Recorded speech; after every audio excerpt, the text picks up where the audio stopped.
Chers amis auditeurs, bonsoir. On se retrouve après la trêve des confiseurs pour une nouvelle fréquence Orage d'acier. Ce soir consacré à un sujet politique, celui des cuckservateurs. Alors on va commencer peut-être par donner quelques notions d'où vient ce terme, et puis on se lâchera un peu sur quelques figures dites de droite avec mes compères de ce soir. Autour du micro, le capitaine d'Anjou. Bonsoir. Raoul Trinchet. Bonsoir. Et du CHL également, Pierre Torty. Bonsoir.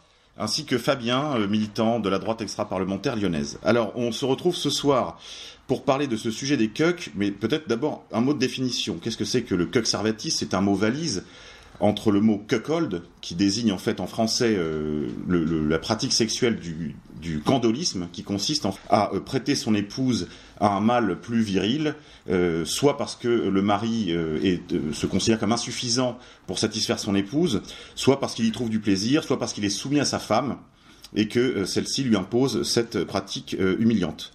D'une certaine façon, ce mot de cuckservative forgé par l'alt-right américaine, donc l'alt-right c'est ce mouvement parapluie qui héberge plusieurs courants, mais qui en fait a marqué, comme j'ai dit dans une précédente émission, un virage important des milieux conservateurs authentiques américains, nord-américains, qui les a fait partir du libertarianisme, du communautarisme vers une droite beaucoup plus eurocentrée, nostalgique de ses origines et en fait euronationaliste, pour être très clair.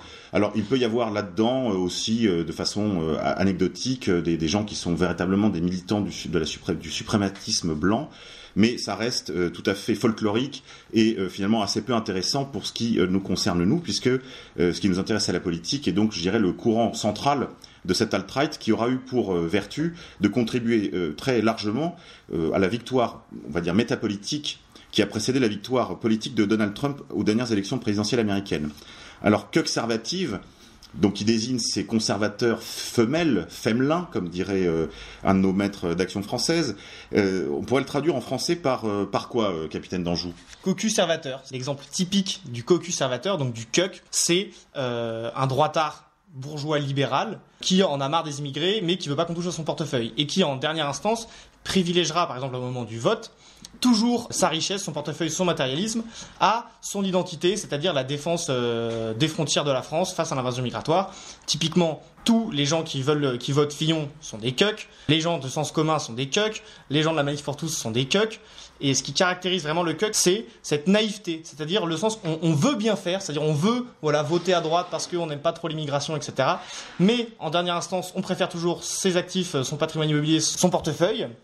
Donc l'électeur de François Fillon est le cuck par excellence. Ce qui caractérise le cocu-servateur, c'est son opportunisme, son inconséquence. Ce sont ces deux critères, opportunisme pour toujours privilégier ses intérêts immédiats, et sa naïveté, en effet, qui le conduit souvent, en croyant bien faire, finalement, à ce qu'on a appelé beaucoup le vote utile, et qui, finalement, c'est une façon d'être très radical en soirée, dans les propos, très ferme sur l'immigration, en général plutôt contre l'islam d'ailleurs, et puis, quand le moment décisif vient de construire une droite authentique, eh bien là, on retourne finalement à la gamelle, on va voir les représentants politiques qui défendent le mieux, comme vous le disiez, capitaine, votre portefeuille.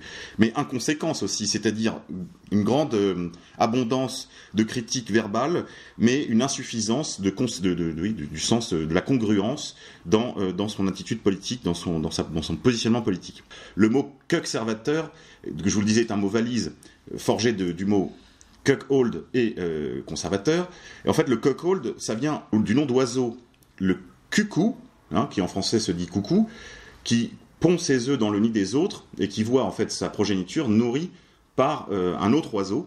Français, candolisme, ça vient de Candole, le roi de Lydie, 8e siècle avant Jésus-Christ, qui finalement, en fait, par ce goût qu'il avait de montrer, de vanter la beauté de sa femme, l'a montré aux gardes de sa garde impériale, sa garde rapprochée, et s'est vu dépossédé non seulement de son épouse, mais aussi de son royaume, puisque l'épouse a comploté avec cet amant en devenir, Gigès, la perte du roi Candole, qui en est mort et en a perdu son royaume, c'est ce que raconte en tout cas Hérodote, d'où ce mot un peu précieux et un peu inusité de candolisme, qui en français évidemment n'est pas très commode pour rendre ce terme de cuckold, d'où la faveur que vous, capitaine, puisque c'est vous qui avez forgé le terme en français, pour le mot de cocu-servateur.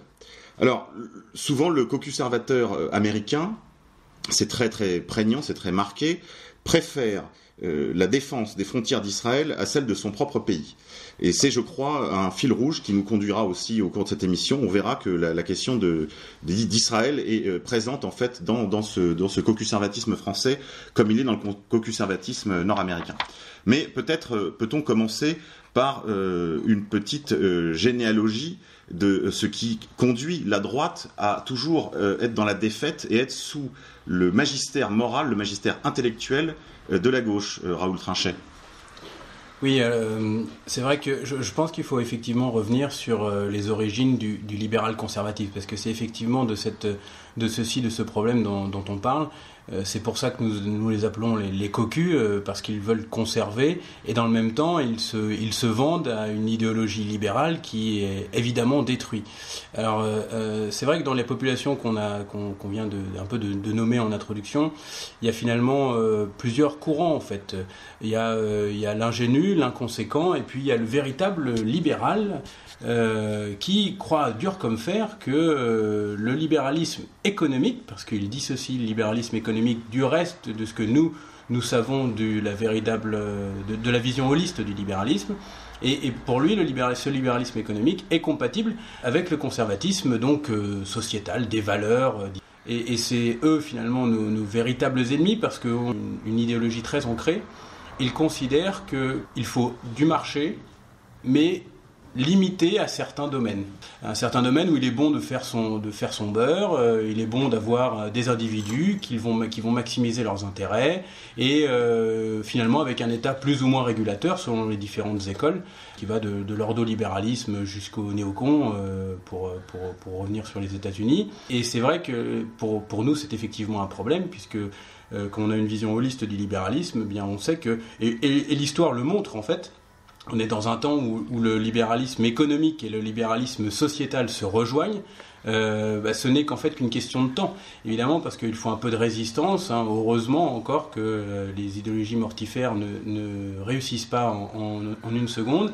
Il faut un peu de temps pour que les choses se mettent en place. Il y a des actions, des réactions. On viendra peut-être sur les termes de réactionnaires, conservateurs, traditionnalistes. C'est peut-être aussi des notions à développer. Mais aujourd'hui, voilà, on est quand même dans le temps bien différent de ce que nos ancêtres ont vécu sur l'aspect du libéralisme.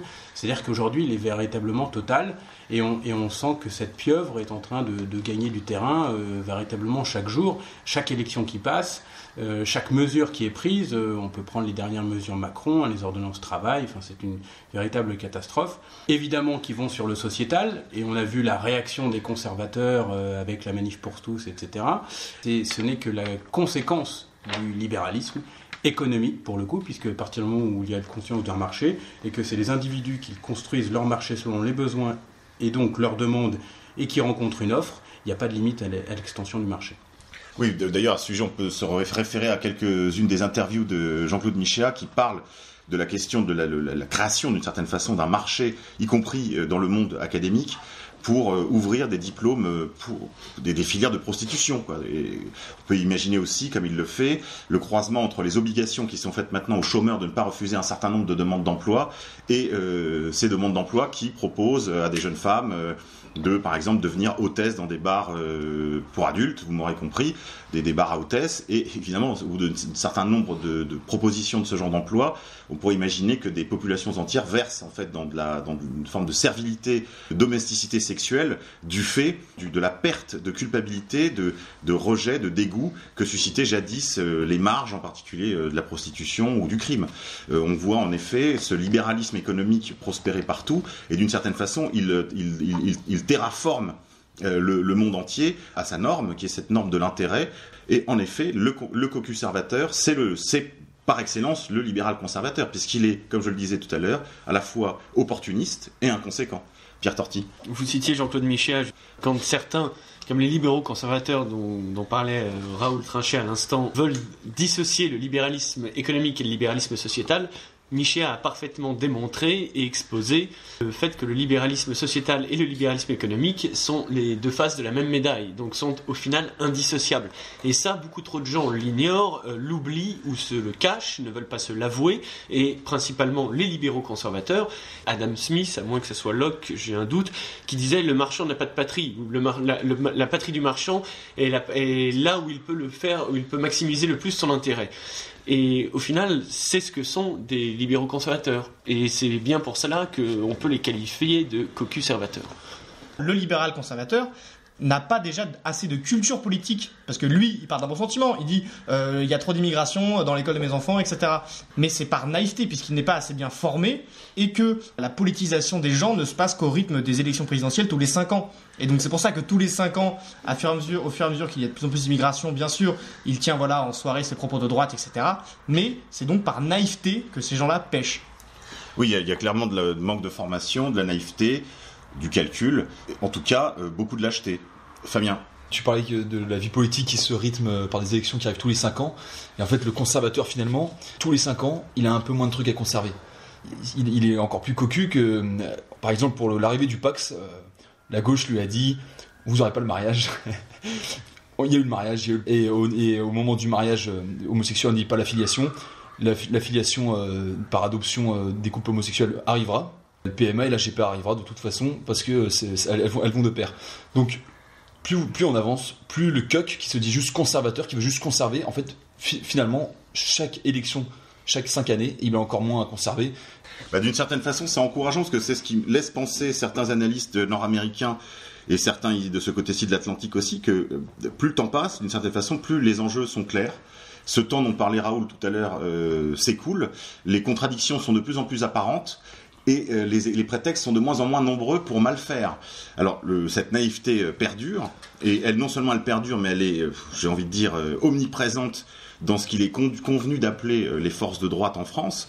Encore que ce mot droite, depuis quelques années, tout le monde s'en réclame. Laurent Wauquiez a été un des premiers à le faire. Il appartenait à une époque au courant de la droite sociale. Le premier qui avait relancé ce terme de droite dans la vie politique, c'était Charles Mignon, avant de se raviser et de la qualifier immédiatement et de rappeler son parti non plus seulement la droite, mais la droite libérale chrétienne. Là on voit encore la contradiction. Bon, je sais que Charles Mignon est très attaché à l'ordolibéralisme. Lui, il qualifie de libéralisme une chose que nous qualifierions nous peut-être d'économie de la liberté et de la responsabilité. Mais enfin, le mot est là, le mot est lâché et l'ambiguïté est maintenue. Mais après lui, et après les déboires qu'il a connus avec l'Alliance ou avec le Front National en 98 dans la région Rhône-Alpes, il y a eu une espèce d'interdit sur ce mot de droite, et d'abord du fait du magistère de la gauche, et d'ailleurs on entend à chaque fois que Laurent Wauquiez par exemple est accusé de dérive droitière ou de droitisation, on parle de droite décomplexée, comme si en fait il fallait que la droite soit complexée. C'est-à-dire que seule une droite complexée est admissible par l'intelligentsia médiatique et politique. Mais ce mot avait disparu des radars politiques. Et depuis quelques années, on le voit revenir, d'ailleurs, à toutes les sauces. C'est la raison pour laquelle, d'une certaine façon, cette ambiguïté ne fait que renaître, puisque les anciens opportunistes et complexés de cette droite, qui ne voulait pas dire son nom, assument un peu plus, mais ils continueront d'emmener les électeurs ou leurs lecteurs vers des impasses du fait de leur inconséquence. Peut-être on peut commencer, messieurs, la liste de cette grande sphère du conservatisme français. Alors je crois qu'il faut quand même distinguer d'abord entre ceux qui sont vraiment pas de droite, ceux qui n'est vraiment pas, même pas rangés à droite, je parle même pas de droite, rangés à droite, selon les distinctions de Guillaume Bernard, mais qui ne sont clairement pas même à droite. Je pense par exemple à un journal comme Le Figaro, qui est censé être le grand journal de la droite française, enfin des libéraux certainement, mais de la droite, en tout cas, cette chose est dite régulièrement, et je crois que rien n'est plus faux. Je ne sais pas, messieurs, si vous avez l'habitude de lire Le Figaro. Peu. Assez peu. Et quand on lit, malheureusement, notamment dans les pages tribunes, etc., qu'est-ce qu'on voit ? Alors maintenant, on ne le verra plus, puisqu'il a passé l'arme à gauche.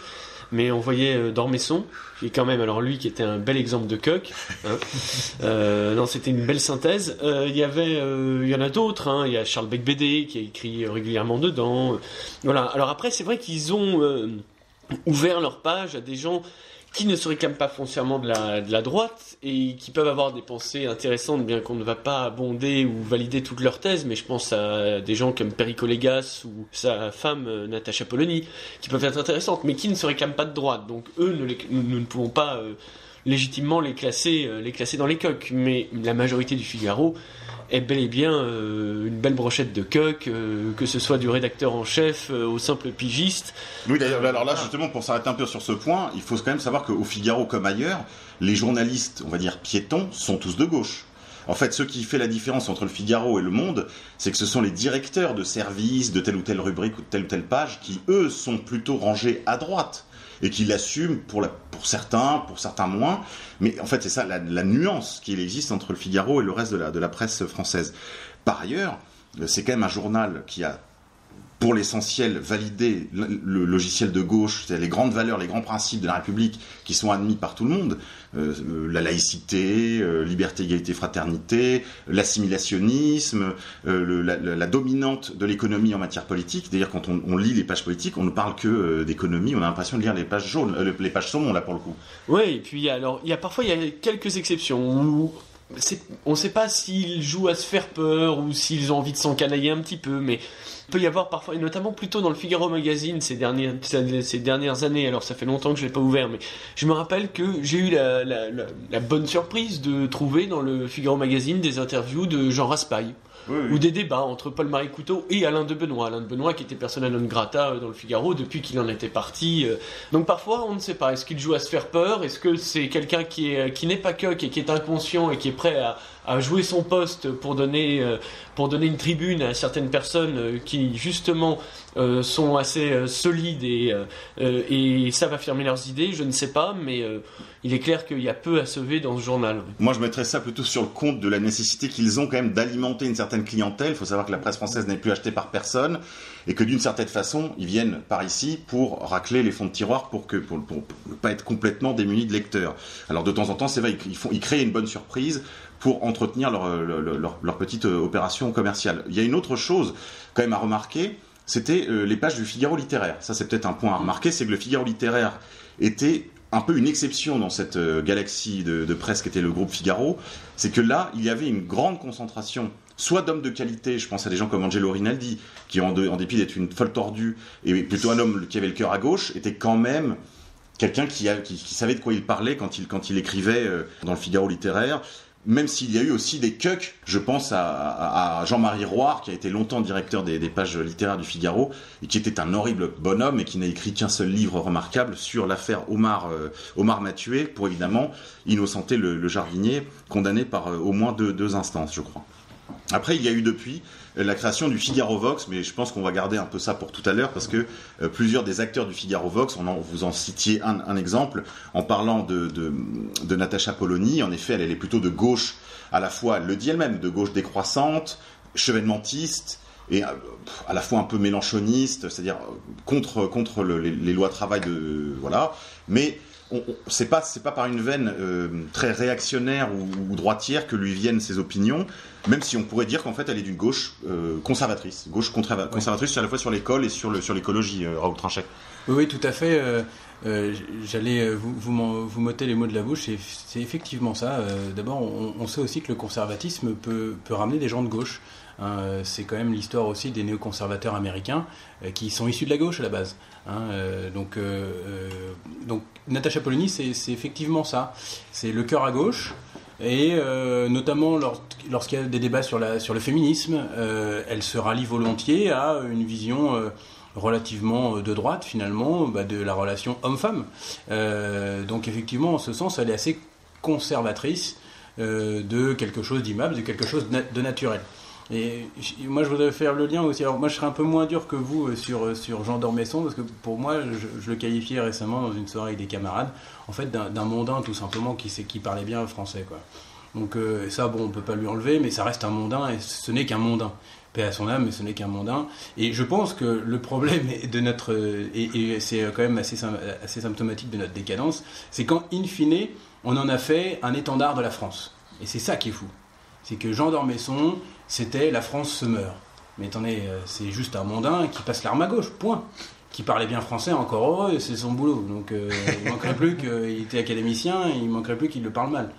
Donc d'une certaine manière, c'est à force de donner trop d'importance à des personnages comme celui-ci, qu'on en vient à se dire qu'effectivement nous sommes finalement un peu morts, quoi, d'une certaine manière. Bon, sans être totalement défaitiste, qui est pas vraiment mon tropisme.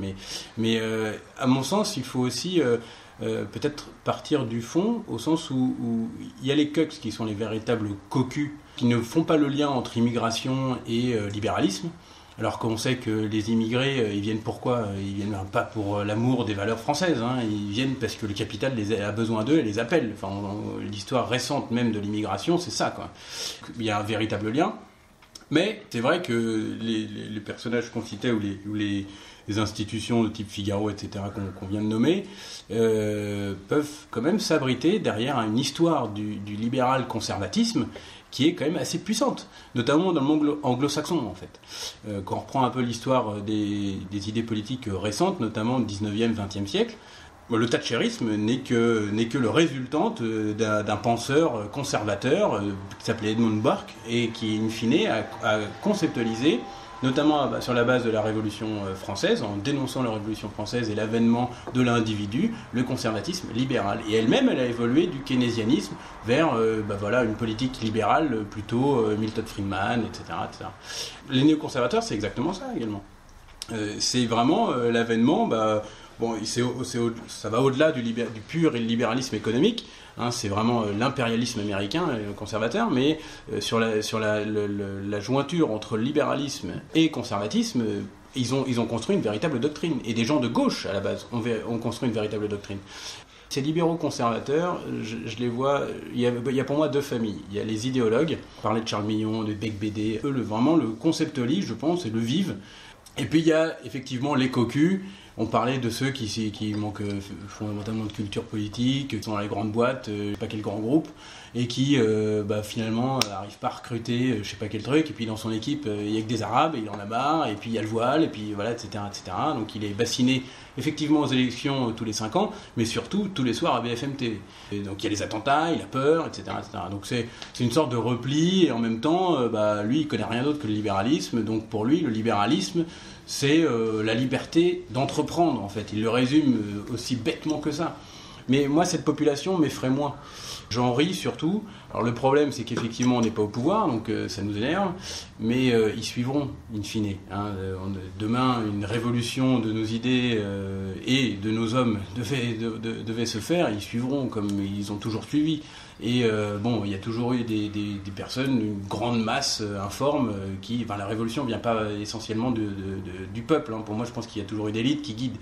Donc, en revanche, effectivement, il faut que les paramètres, il faut que les astres soient alignés, quoi, ça c'est sûr. C'est vrai que les cucks, moi j'en ris. Quand on les rencontre en soirée, c'est relativement énervant. Mais finalement, d'une manière ou d'une autre, si on est un peu malin et justement pas trop énervé, mais pas trop frontal, on arrive rapidement enfin, les fils se touchent, quoi. C'est rapidement, au bout de 2-3 phrases, finalement, alors toi, tu penses quoi ? Et là, ils sont en train de prendre de la doctrine parce qu'ils en ont pas, tout simplement, quoi. Donc je crois que les véritables ennemis, c'est les libéraux conservateurs qui sont idéologiquement formés, construits, convaincus, et qui, eux, sont aujourd'hui au pouvoir. Parce qu'in fine, l'avènement Macron, c'est ça. Macron, c'est ça. C'est la victoire du libéral conservatisme. Il a mis le ministre, comment s'appelle, le Blanquer. ministre Blanquer à l'éducation nationale. Ça calme qui ? Ça calme tous les... Même nous, ça nous calme. Certains d'entre nous ont des enfants. À Chambord. Exactement. Mais même nous, ça nous calme. Au-delà de... Effectivement, il y a le symbolisme, on pourra y revenir, c'est assez rigolo. Mais juste sur les réformes de l'éducation nationale, bon, ceux qui ont des enfants dans nos rangs sont contents de les avoir, mais qui ne le seraient pas. Je ne sais plus qui a dit récemment, je crois que c'est Zemmour, je ne sais plus qui a dit récemment, en 6 mois, il a détricoté tout ce qui a été fait les dernières années. C'est vrai, c'est un fait. Bon, est-ce que nous, ça nous contente ? Bien sûr que non, parce qu'on va au-delà de ça. Bon. Et par ailleurs, il y a les ordonnances travail. Donc voilà, mais pour moi, c'est ça. C'est Macron, c'est avant Wauquiez, c'est la réussite du libéral conservatisme. Voilà. Et le cuck oublie que dans 5 ans, Jean-Michel Blanquer ne sera pas forcément toujours ministre de l'Éducation nationale. Et ce qu'on a connu depuis Payon, depuis Najat, depuis Hamon, les derniers ministres de l'Éducation nationale, ils reviendront sûrement. Le Cuck sera encore Cuck. Alors, capitaine, 2 secondes avant que j'oublie, une seule remarque sur les néoconservateurs. C'est vrai qu'ils venaient de la gauche, et vous l'avez dit, c'est sur la question de l'impérialisme américain qu'ils se sont ralliés, et sur la question scolaire aussi, puisqu'ils ne supportaient plus de voir l'affirmative action amener des bus de noirs dans les universités, en fait, peuplées pour une forte minorité par des juifs de la côte Est. Et donc ça plombait le niveau. Voilà, les deux grandes questions, c'était en fait la sécurité d'Israël et la question universitaire, scolaire et universitaire aux États-Unis, juste pour nos auditeurs. Et sur la question d'Israël, enfin c'est quasiment au départ, en préambule du projet du néoconservateur. Hein. C'est effectivement la fidélité totale à l'État d'Israël. Hein. C'est vrai que Blanquer, voilà, on en a déjà détricoté un peu les maléfices avec Monsieur K sur cette antenne, puisque bien sûr il a aussi été dans l'équipe de Najat Vallaud-Belkacem, il a fait passer tous ces trucs désastreux pour l'éducation de nos enfants. On parlait par exemple dans les supermarchés des camemberts, vous savez, avec des belles bottes en bois, avec des petites nappes rouges Vichy, où il y avait écrit rustique, authentique et tout. Ça, adapté à la politique de Macron, en fait c'est toujours la même chose, c'est-à-dire c'est le libéralisme qui s'enduit d'une petite couche, voilà, qui fait bien comme ça de conservatisme, mais pour mettre la douille 2 fois plus fort. La boulangerie Paul. Voilà, la boulangerie Paul, c'est l'arnaque industrielle, mais enveloppée dans un tissu d'authenticité. Alors, moi je pense qu'il faut... Pourquoi c'est comme ça ?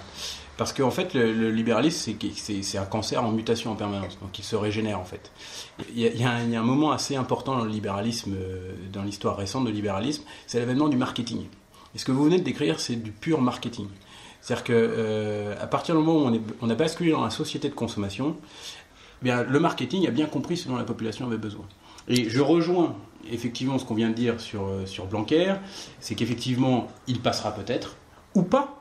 En fait, ça dépend, c'est du marketing politique. C'est-à-dire qu'à un moment donné, on a eu l'impression que le métasystème s'était dit, bon, avec Hollande et ses troupes, on a eu des idéologues. C'était trop, la ficelle était trop grosse, ça passe pas. On va radoucir un peu la forme, on va mettre une autre forme qui passe un peu mieux, qui calme un peu le conservatisme de la population française, parce que la population française, on pourrait revenir aussi dans sa relation au libéralisme. Je pense que c'est aussi intéressant de voir que finalement, depuis un siècle, on n'a que des modèles importés. La victoire du monde anglo-saxon, c'est ça en fait, c'est l'avènement du libéralisme. Alors que nous ne sommes pas un pays libéral par essence en fait. C'est du marketing, tout simplement. Et l'avènement du marketing, en fait, elle est déterminante dans la mutation du capitalisme, qui est aujourd'hui, maintenant, par les nouvelles technologies, en train de rentrer dans une autre révolution industrielle. Donc, il y a du marketing commercial, purement business, et il y a du marketing politique. Et l'avènement Macron, c'est exactement ça. Effectivement, je pense qu'on peut dire aussi que le Cuck se définit par son manque de radicalité. Puisque c'est un bourgeois. Par exemple, le Cuck par excellence, c'est le livre Servir du général Pierre de Villiers. Pourquoi ces gens-là manquent de radicalité ? Parce que ce sont des irresponsables. Et toute cette France, voilà, qui baigne un peu des familles un peu catho-tradies, un peu Paul VI, dans des milieux de l'Ouest, Vendée, Angers, Bretagne, un peu militaires, etc., qui pensent que servir la France, par exemple, c'est être dans l'armée, ça c'est complètement faux. Personne ne viendra vous sauver, ni l'armée, ni l'élection, en dehors de vous-même. Ça c'est quelque chose qu'il faut se mettre dans la tête. Et je vous le dis en toute sympathie, chers auditeurs, le Cuck se définit par son absence de radicalité, par son irresponsabilité, et un trait aussi du Cuck, c'est celui qui va croire l'armée, qui va croire tous les généraux, les Tauzin, les Picmal, les De Villiers qui se réveillent 60 ans passés quand ils sont bien à la retraite, bien au chaud. Ça, c'est de l'irresponsabilité, c'est de l'aveuglement aussi. Typiquement, c'est produit en effet comme le livre de Pierre de Villiers, où les rodomontades de Picmal ou d'autres, en effet, ne sont que des signaux que les gens en fait essayent de saisir à bout de gaffe pour se réassurer, pour rassurer leur intimité, pour se dire tout n'est pas foutu, il y a encore des Pierre de Villiers. Mais en réalité, ça n'a aucun rapport avec la réalité. Ça n'a aucun rapport avec la réalité. Et c'est là, encore une fois, peut-être s'agit-il d'un pur produit marketing cette fois-ci. Alors là, on pourrait presque dire littéraire si le mot n'était pas un peu gonflé. Ça me fait penser à une interview que Bernard Lugan avait donnée. Il exposait un petit peu ses vues sur l'avenir de la France et l'avenir de l'Europe. Il comparait le problème avec la Reconquista espagnole suite à l'occupation de l'Espagne par les Maures et les Sarrasins. Et il disait la révolte ne viendra pas de la bourgeoisie. Non, c'est pas possible parce que y a le candidaton, les vacances à la Baule, tous ces gens-là... Ce sont des faibles, des lâches ou des inconséquents, des inconscients qui n'en ont pas assez, quoi. Pour parler vraiment trivialement, ils n'en ont pas assez. C'est justement du peuple et des gens qui ont conscience de la réalité de ce que c'est que le libéralisme, d'où pourra venir la reprise en main de ce pays. Nous n'oublions pas tout de même que l'ennemi est quand même relativement costaud. C'est-à-dire qu'il a bien compris comment habiller l'esprit de service qui, évoque quelque chose malgré tout. Alors c'est peut-être mon aspect, mon catholicisme qui parle et qui a une certaine indulgence vis-à-vis de certaines personnes qui sont effectivement, qui rentrent dans l'armée. Oui, je pense que, ils se font totalement bassiner en fait par la chose. Parce que l'ennemi a bien compris comment il fonctionnait. Et les républicains qui sont arrivés au pouvoir n'ont pas totalement tout détricoté. Ils ont bien compris comment fonctionnait le peuple français. Et Macron l'a extrêmement bien compris. On parlait tout à l'heure de un peu le symbole des vacances à Chambord, etc. Mais il a très bien compris comment fonctionnait, de quoi avait besoin le peuple. C'est là où il est extrêmement redoutable. Et c'est ça, oui, qu'il faut surtout pas oublier. Je pense qu'il faut évidemment s'en prendre au CUX. Il ne faut pas oublier que les personnes au pouvoir sont des gens qui sont quand même... Voilà, c'est pas totalement des tocards, quoi, pour le dire court. Ils ont parfaitement conscience de comment fonctionnent les masses. Pour revenir juste sur cette petite question d'armée, par exemple les gens qui vont dire l'armée va nous sauver aujourd'hui. Déjà rien que vous faites un petit problème mathématique, vous allez voir au maximum 100 000 hommes mobilisables, en comptant même les réserves du jour au lendemain en France. Il y a 15 à 17 millions d'immigrés extra-européens, donc africains ou asiatiques en France, donc faites le calcul, c'est vite joué. Et alors bien sûr, quand on critique l'armée, on critique surtout beaucoup les hautes instances, donc tous les généraux, puisque l'armée et comme la police d'ailleurs, les corps constitués sont les chiens de garde du système. C'est le bras armé qui permet ce système, à cette république anti-française, qui est un État dans l'État, qui leur permet de survivre. Donc tous les gens qui disent « Oh, les pauvres policiers, ils sont agressés et tout », mais oui, mais personne vous a obligé à être policier, personne vous a obligé à aller dans l'armée. Et c'est ça le problème. Bien sûr qu'il y a des tonnes de braves types dans l'armée, mais toujours ils pêchent par naïveté, par manque de formation politique. Et aujourd'hui, un mec formé politique, un nationaliste qui arrive dans nos rangs ou dans les rangs de nos camarades, on leur dit, c'est en n'étant pas dans l'armée que vous pourrez faire beaucoup plus pour la défense du pays, parce que vous n'allez pas du tout défendre le pays si vous êtes dans l'armée. L'armée ne défend pas le pays face à l'invasion migratoire. L'armée, elle fait quoi ? Elle va au Mali défendre les intérêts d'Areva au Total, elle va au Kosovo, etc. C'est ça le problème. Alors, pour ceux que ce sujet intéresse, vous pouvez trouver un article intéressant qui s'appelle sur le blog Return of Kings d'un Nord-américain qui collabore également à Rexion, Rayton et le média Red Ice, qui s'appelle Matt Forney. Cet article, en fait, détaille les 10 motifs qui peuvent faire que vous soyez un cuck. Donc si vous demandez si vous-même vous êtes un cuck, sans être nord-américain, vous pouvez aller vous référer à cet article. Dans son point numéro 7, il évoque cette question de l'armée. Il dit qu'en gros, le cuck donne son respect à tout ce qui touche à l'armée sans discernement. Voilà, je crois qu'on va en finir sur ce chapitre. On se retrouve après la pause musicale. Nous sommes en marche!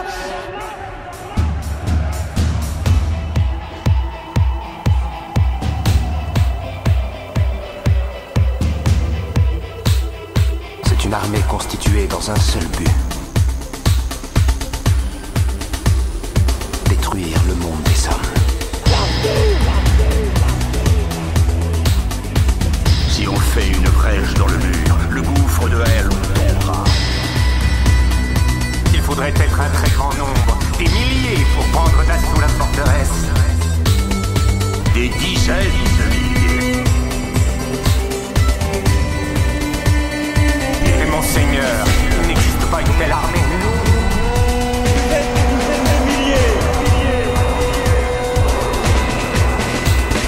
C'est une armée constituée dans un seul but.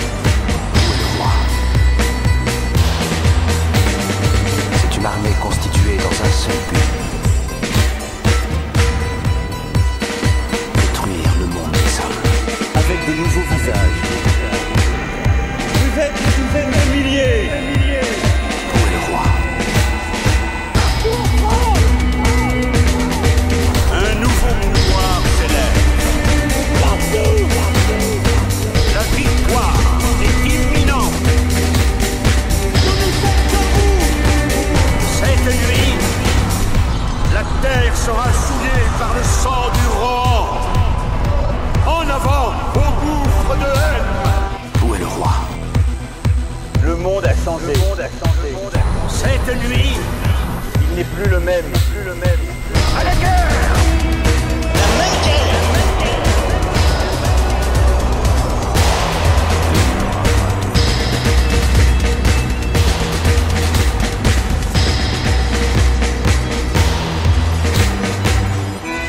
Il n'y aura pas d'aube pour les hommes. Cette nuit, oui, ce soir, un nouvel humanisme.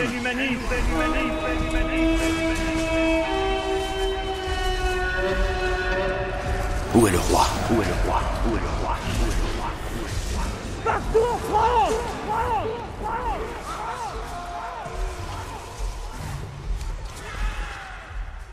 Je suis Partout!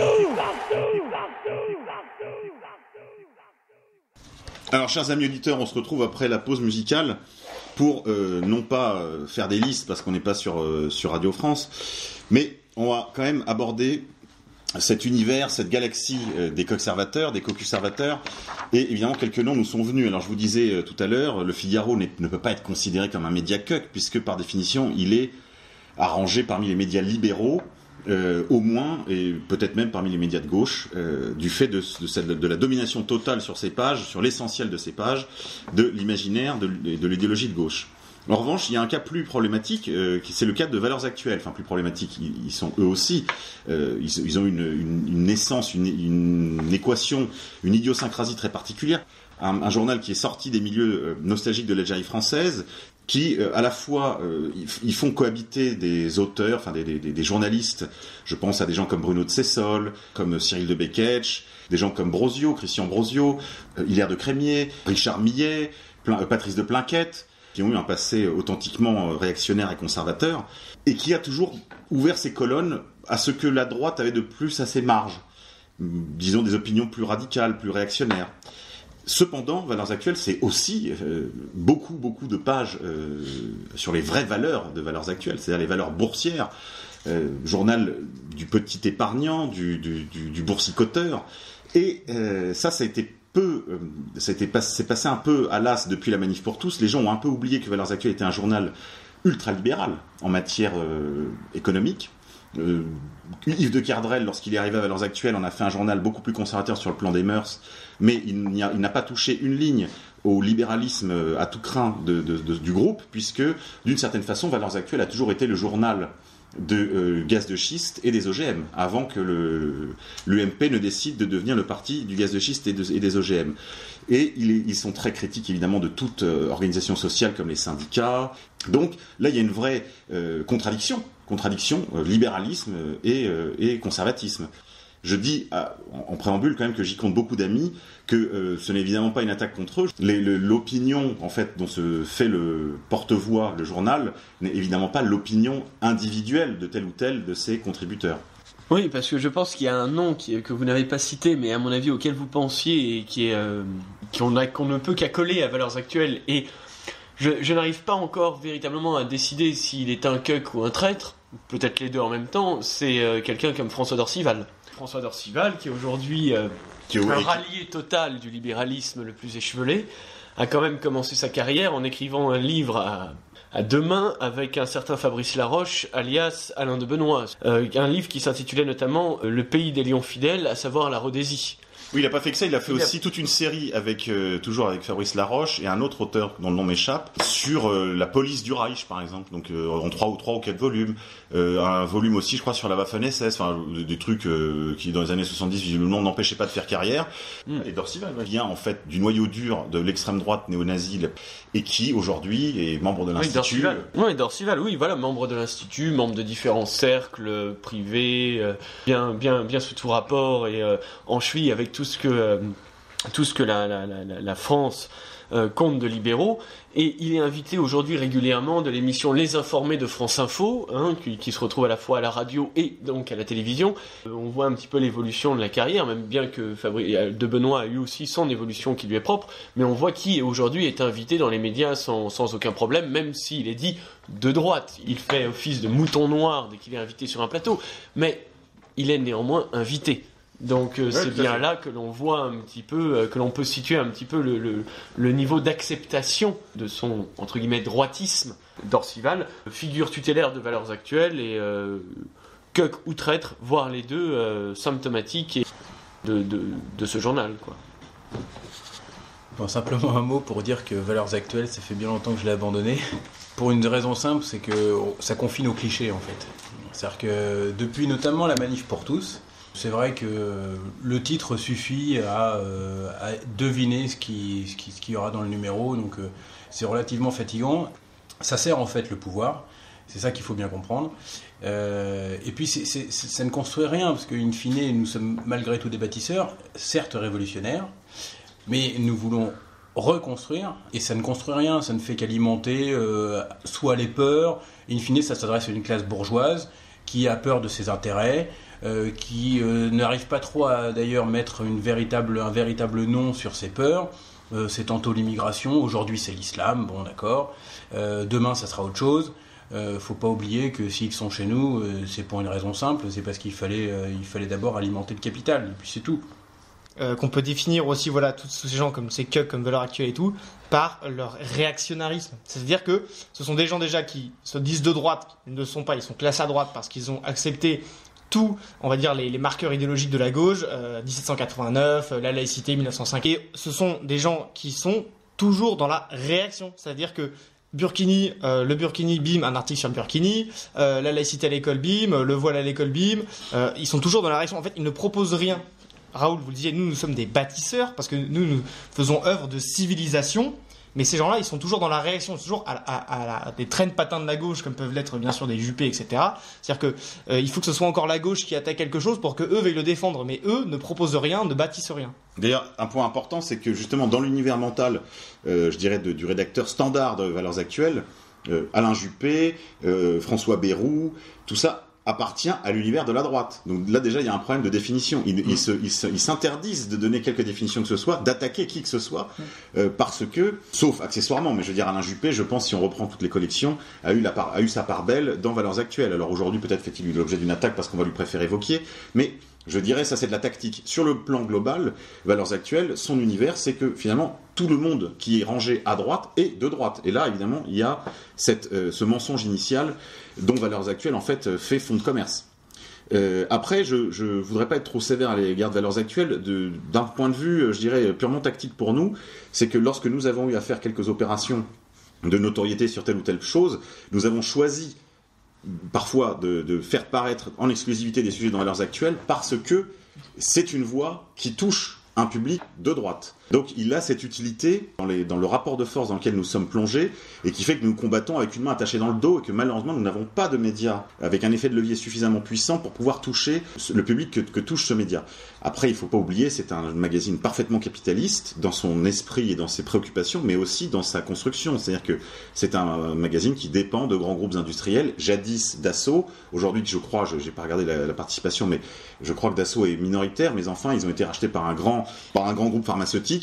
Donc ça nous laisse à penser ce qu'ils pourront dire par exemple sur la question importante des vaccins ou autre. Donc là il y a aussi ce conflit d'intérêts permanent qui malheureusement affecte toute la presse française.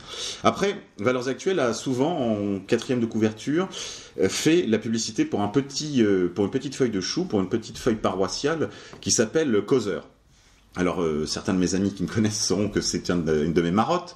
Mais j'aimerais vous entendre, vous, messieurs, sur le cas de Causeur, qui est à la fois le tambour de guerre pro-israélien, c'est quasiment la voix autorisée du CRIF dans la presse française, de la droite, en tout cas de la droite israélienne ultra, et aussi le porte-voix de certaines préoccupations classées comme conservatrices. On y voit des articles plutôt favorables, plutôt bienveillants à l'égard de Frigide Barjot de la Manif pour tous, des articles de grands professeurs d'université classés à droite comme Frédéric Rouvillois, la signature d'académiciens de fraîche date, des Syriaques comme Alain Finkielkraut. Voilà, j'aimerais avoir un petit peu votre opinion sur l'opération Causeur. Alors capitaine. Alors déjà, Elisabeth Lévy. Donc, et là, je vais vous faire un petit aparté, puisque par exemple, on sait que Eugénie Bastier, voilà, protégée d'Elisabeth Lévy. Moi, les questions, on va dire, de tout ce qui concerne la féminité aujourd'hui au XXIe siècle, ça me passionne un peu, mais n'étant pas une femme, voilà. Ça... Je dis par exemple préférer, bien sûr, sur ces questions-là, des gens comme les Antigones, que des féministes comme Bastier, protégée d'Elisabeth Lévy de Causeur, qui fondent sa revue Limite, qui titre sur son avant-dernier numéro, je crois, à propos des machines, le vrai grand remplacement. Ça, c'est un acte de cuequerie. On va la tamponner, on peut le dire, puisque bien sûr que, comme le disait Bernanos dans La France contre les robots, le remplacement des machines, on va dire au quotidien, par tous les gestes avant harmonieux, les outils prolongement du membre qu'on avait, bien sûr que c'est un grand remplacement, mais c'est pas le vrai grand remplacement. Le vrai grand remplacement, c'est le remplacement du peuple. Si vous vivez sans machine, mais avec que des immigrés, bon bah il y a quand même un problème.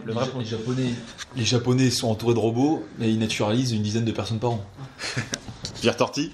Oui, alors sur Causeur, plusieurs choses. Au tout début de leur existence, j'avais été intéressé, assez plaisamment intéressé par la revue avant, et puis je me suis plongé dans cette revue et j'ai pu constater toutes ses faiblesses, toutes ses apories et toutes ses inclinations qui n'étaient pas les miennes. Effectivement, les articles favorables à Brigitte Bardot, ce n'est guère étonnant, puisque signait, tout du moins à l'époque, je ne sais pas s'il le fait encore, mais signait dedans Basile de Kock, le mari de Brigitte Bardot, qui d'ailleurs émarge également à Valeurs Actuelles. Oui, il s'occupe de la chronique télé. Télé, absolument, mais qui, après, en son fort intérieur, relativement proche de nous, mais tout en mettant quelques freins à ses écrits, semble-t-il. Effectivement, j'avais été également charmé parce que la première fois que j'ai eu affaire à la prose aux articles de Génie Bastier, c'était justement à propos de la théorie du genre dans Causeur, et c'était la première fois que j'entendais une voix dissonante à la bien-pensance qui s'étalait à longueur de colonnes dans la presse assermentée. Donc j'avais été assez surpris, et puis au fur et à mesure, après, on s'informe et on comprend rapidement. Sur la réflexion que faisait le capitaine d'Anjou sur le numéro justement de limite à propos des robots et du vrai grand remplacement comme ils ont titré, je signalerai que l'avant-dernier numéro d'Éléments avait eu un titre similaire qui d'ailleurs n'a pas manqué de marquer les membres de Limite en disant oui, c'est un petit peu une certaine forme de plagiat. Patrick PL avait dit non, ce n'est pas un plagiat, on ne nie ni l'un ni l'autre. C'est qu'Élément avait titré dans son avant-dernier numéro sur le même sujet, l'autre grand remplacement. Et contrairement à Limite, Élément ne niait pas le premier qui est le remplacement de population. Donc voilà, c'est là toute la différence qui peut être assez fine effectivement pour des gens qui n'ont pas de formation politique, mais c'est une nuance qui a son importance parce que nous savons depuis une trentaine d'années maintenant qu'il y a des détails qui ont leur importance. Raoul. Non, peut-être pour terminer sur Causeur, effectivement, l'alliance CRIF et conservatisme sociétal, c'est pas une surprise. Ils ont besoin de jouer dans les deux camps, donc on tire la ficelle du progressisme et on tire la ficelle du conservatisme. Bon, c'est effectivement connu, attendu, malheureusement dévastateur, parce qu'effectivement, ça attire sur ce type de presse une population qui, par ailleurs, pourrait nous rejoindre tout aussi bien, d'une certaine manière, parce que le manque de culture amène finalement là où ça crie le plus fort. Donc c'est vrai que comme nous sommes minoritaires, finalement en résistance, on n'arrive pas à drainer des masses. Ça, faut être lucide là-dessus. Pour moi, c'est pas une surprise qu'un titre, qu'un canard pareil soit conservateur. Il n'est conservateur que finalement que sur le sociétal, mais et in fine, quand on prend les derniers débats, notamment sur le féminisme, je m'y suis un peu intéressé. C'est toujours assez drôle de voir que c'est toujours la pensée de gauche en fait qui irrigue ce type de thème, parce que des Eugénie Bastier, des Lévy, etc. Se revendiquent d'un féminisme de droite. C'est déjà un problème. C'est comme si c'est le même problème, la même incompatibilité avec le libéralisme de droite ou le national-libéralisme. Voilà, c'est exactement la même chose. Féministe de droite, c'est pas possible. Le féminisme est de gauche, de droite. Que sommes-nous ? On est une femme, on est traditionnel, etc. Faut à un moment donné finir les définitions. On peut pas étendre les termes et puis les transformer en mots valises ou en parapluie qui engloberait différentes choses, tout ça pour faire une sorte de gramscisme mal digéré, quoi. C'est impossible. Oui, national-libéraliste, ça nous fait penser évidemment au troll des trolls, au roi des trolls, le roi des rois des trolls, Henri de Lesquen, qui fort heureusement maintenant a quitté la direction de Radio Courtoisie, et qui aujourd'hui sévit, je crois, principalement avec un public un petit peu à la façon des débuts de l'alt-right sur 4chan, avec une population principalement issue du forum 18-25 ans du forum donc jeuxvideo.com. Elisabeth Lévy, oui, alors évidemment là, en parlant de Causeur, on ne peut pas faire l'économie de faire le point sur la question d'Israël, puisque c'est au cœur du projet de Causeur, de ce projet néoconservateur en réalité. C'est tout à fait la même formule dont on parlait tout à l'heure. Et on ne peut pas non plus parler de Causeur sans parler d'un de ses parrains